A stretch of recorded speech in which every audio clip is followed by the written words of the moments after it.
Assalamualaikum warahmatullahi wabarakatuh. Saya Gina Nurhayati, NIM T20193138.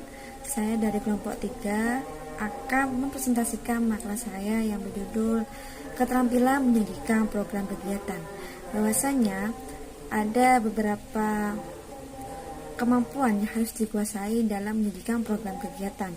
Yang pertama adalah kemampuan membuka presentasi. Di sini sudah ada contoh gambar, yaitu ada seseorang yang sedang melakukan presentasi di depan audiens. Lalu apa presentasi itu sendiri? Presentasi itu merupakan salah satu bentuk komunikasi verbal, yaitu salah satu bentuk komunikasi yang digunakan untuk menyampaikan pesan kepada pihak lain melalui tulisan maupun lisan. Dengan penyampaian pesan secara tulisan dan lisan ini diharapkan agar orang dapat memahami apa yang disampaikan oleh pengirim pesan atau oleh seorang presentator. Ada beberapa cara dalam membuka presentasi. Yang pertama adalah tarik perhatian audiens. Tarik perhatian audiens ini bisa berupa kalimat memberitahu sekaligus meminta izin kepada audiens bahwa presentasi itu akan segera dimulai. Misalnya, bisa kita mulai presentasinya atau bisa kita mulai seperti itu.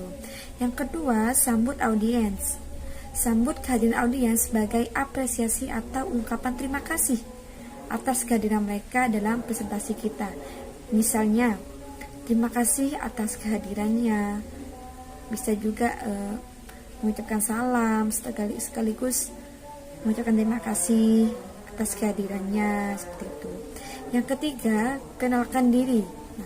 Memperkenalkan diri ini bertujuan agar audiens tidak bertanya-tanya siapa kita atau siapa presenter, siapa yang berbicara di depan, seperti itu. Meskipun sebagian besar audiens sudah mengenal kita, tetap kita harus lakukan perkenalan. Lebih jika kita mempunyai jabatan baru atau profesi baru. Misalnya, bagi yang belum mengenal saya, nama saya Gina Nurhayati. Saya sebagai kepala sekolah. Yang selanjutnya adalah kemukakan tujuan presentasi, yaitu dengan menyampaikan maksud dan tujuan kita, yaitu dengan tujuan sekedar mengingatkan audiens sekaligus agar kita fokus selama presentasi.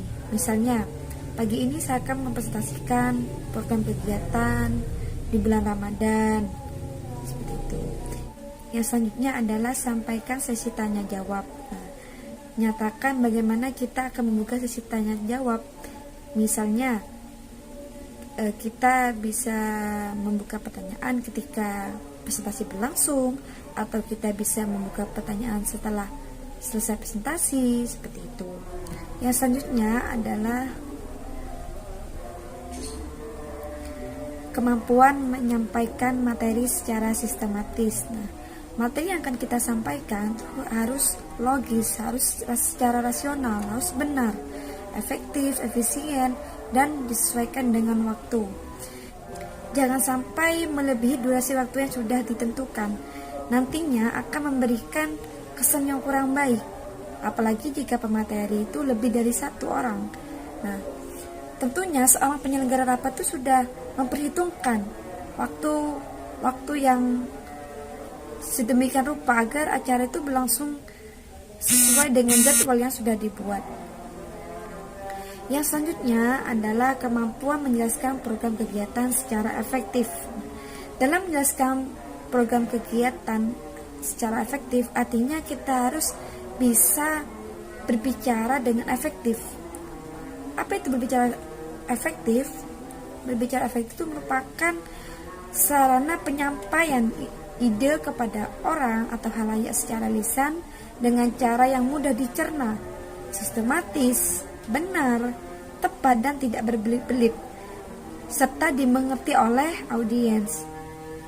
Informasi yang disampaikan harus sesederhana mungkin dan menggunakan tingkat bahasa yang disesuaikan dengan latar belakang audiens. Jangan sampai kita menggunakan bahasa yang istilahnya tuh bahasa yang kurang awam atau terlalu tinggi untuk audiens yang berlatar belakang pendidikan menengah ke bawah. Hal ini akan membuat para audiens itu tidak memahami informasi yang kita sampaikan. Yang selanjutnya adalah kemampuan menggunakan beberapa metode penyampaian. Di sini ada 4 metode yang digunakan dalam penyampaian. Yang pertama, impromptu style. Metode ini biasanya digunakan oleh para profesional. Impromptu style ini artinya pembicara yang tidak banyak berlatih dengan naskah dan tidak banyak persiapan. Metode impromptu ini biasanya juga disebut dengan pidato todong. Artinya yang berpidato itu ditotong begitu saja pada sebuah acara. Mau tidak mau ya harus naik ke panggung untuk menjelaskan atau mempresentasikan. Yang kedua adalah metode manuskrip style. Manuskrip style ini banyak digunakan untuk keperluan presentasi. Metode ini mengacu pada teknik berpidato dengan naskah yang sudah dipersiapkan. Dan metode ini digunakan untuk menghindari terjadinya kesalahan dalam pengucapan. Yang ketiga yaitu metode memorize style. Metode ini mengacu pada teknik memori di mana kita akan menghafal skrip yang dibacakan kepada audiens secara verbatim atau kata demi kata dengan mudah. Yang selanjutnya adalah metode extempore style. Metode ini cocok untuk kebutuhan presentasi. Pada metode ini tuh pembicara akan menulis atau membuat outline atau kerangka. Yang selanjutnya adalah kemampuan menggunakan media presentasi.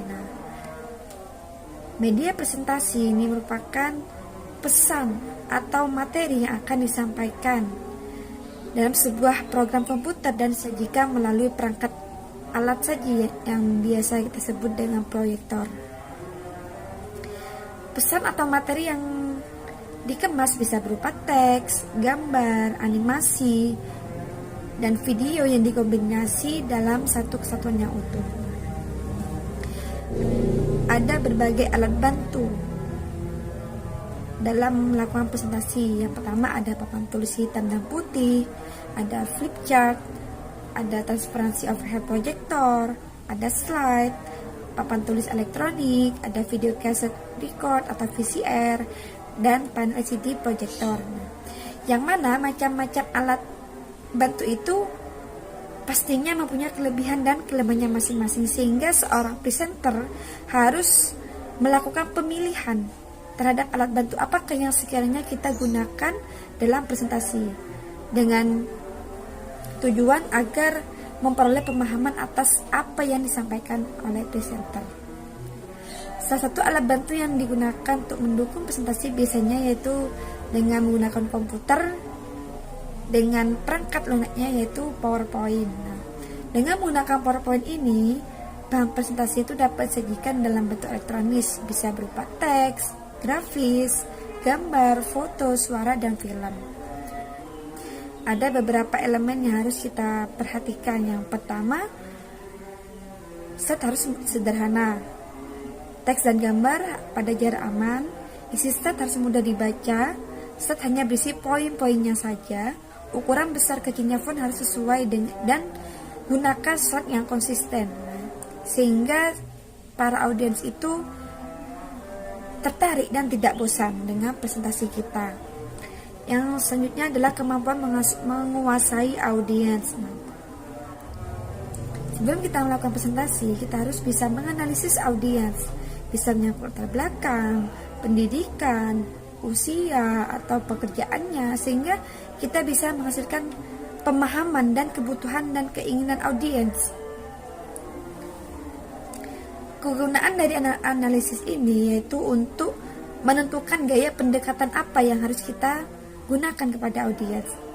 Misalnya, presentasi kita dengan audiens yang banyak, kita bisa menggunakan pendekatan satu arah, yaitu pembicara berbicara atau bercerita kepada audiens untuk memahami komposisi audiens.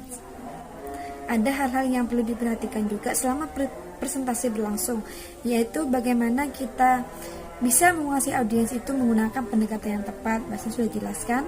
Yang selanjutnya adalah perhatikan bahasa tubuh. Jangan sampai audiens itu menangkap bahasa tubuh yang kurang etis. Misalnya kita melakukan presentasi, kita garu-garu atau melakukan hal yang kurang etis seperti itu, sehingga merugikan pembicara karena dapat menurunkan penilaian terhadap kemampuan pembicara.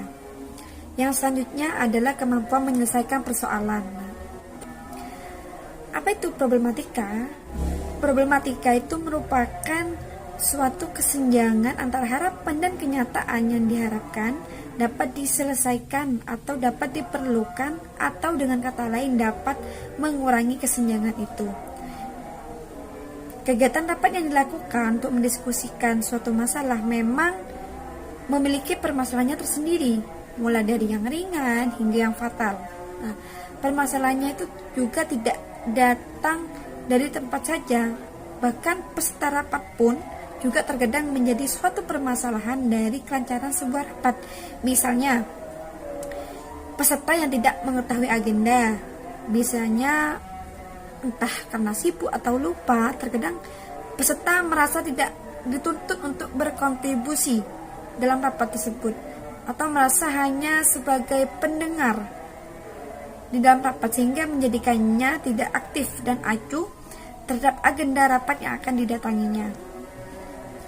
Yang kedua, biasanya peserta yang terlambat. Nah, tradisi ini memang sangat sulit untuk dihapus di Indonesia. Bahkan pertemuan casual pun banyak orang yang suka terlambat. Namun keterlambatan datang di dalam meeting dapat menjadi sebuah gangguan yang menyita konsentrasi dan fokus para peserta audiens. Nah, dari permasalahan itu harusnya ada solusi. Nah, apa itu solusi? Yaitu penyelesaian atau pemecahan atau jalan keluar. Nah, untuk mengatasi masalah di mana peserta rapat tidak mengetahui agenda rapat, tindakan preventif yang dapat dilakukan adalah mengirim email blast 1 jam sebelum rapat sebagai reminder, dan juga mengirimkan kembali agenda rapat yang akan dibahas nanti. Untuk mengatasi peserta yang terlambat, kita bisa mengunci pintu ruangan setelah rapat dimulai. Selain itu, tindakan preventif yang dapat dilakukan adalah memberlakukan aturan di mana peserta yang telat diharuskan untuk memberikan ide, kritik, atau saran mengenai pembahasan. Yang terakhir yaitu kemampuan menyimpulkan ide dan gagasan. Dalam menyimpulkan ide dan gagasan harus sederhana, singkat, dan jelas, tetapi menggunakan bahasa sendiri yang telah dikembangkan. Walaupun singkat, jangan sampai ada bagian yang tidak tercantum, karena kesimpulan harus memuat seluruh isi yang dipaparkan. Mungkin itu saja yang dapat saya sampaikan. Saya akhiri. Wassalamualaikum warahmatullahi wabarakatuh.